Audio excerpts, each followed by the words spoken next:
Pleasure over purpose. Episode 2: The Taste. If the first night was temptation, the second was surrender. I told myself it would be a one-time escape, a night to breathe outside discipline. But once pleasure enters your bloodstream, it never leaves. It lingers, calling you back until resistance is impossible. That week, I carried a strange glow. People said I looked lighter, happier. I smiled, pretending they were right. But what they saw wasn't joy, it was intoxication.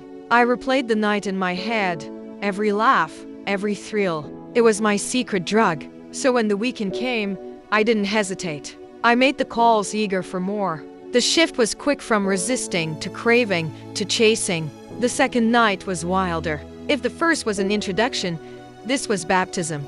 The music louder, drinks stronger, the air thick with perfume, sweat, smoke. Instead of choking me, it gave me life. Faces blurred, bodies moved like waves. Strangers pulled me in. That's when I realized discipline is lonely, but pleasure is communal. Growth makes you walk a narrow road alone. Pleasure surrounds you with people, even if none truly care. That illusion of belonging is powerful. In the chaos, a hand reached for mine, the same one from the first night. Their eyes locked on me, daring me to fall deeper. And I did. We laughed, danced, drank like tomorrow didn't exist. Fear vanished. I felt invincible, as if pleasure itself could shield me from consequences. But pieces of me slipped away. I ignored messages, brushed off plans, silenced my spirit. All that mattered was the taste, the sweetness of losing control. Later, outside in the cool night, breathless and dizzy, they said, "You see how alive this feels? This is what life should be about." Alive. That word echoed. For years I believed life meant discipline, purpose, progress. But in that moment, I questioned everything. Was life about building, or about feeling, sacrifice, or sweetness? That night I kissed balance goodbye. I went home at dawn, not weighed by guilt but by hunger. Purpose felt heavy, outdated. Pleasure felt light, liberating. But here's the truth.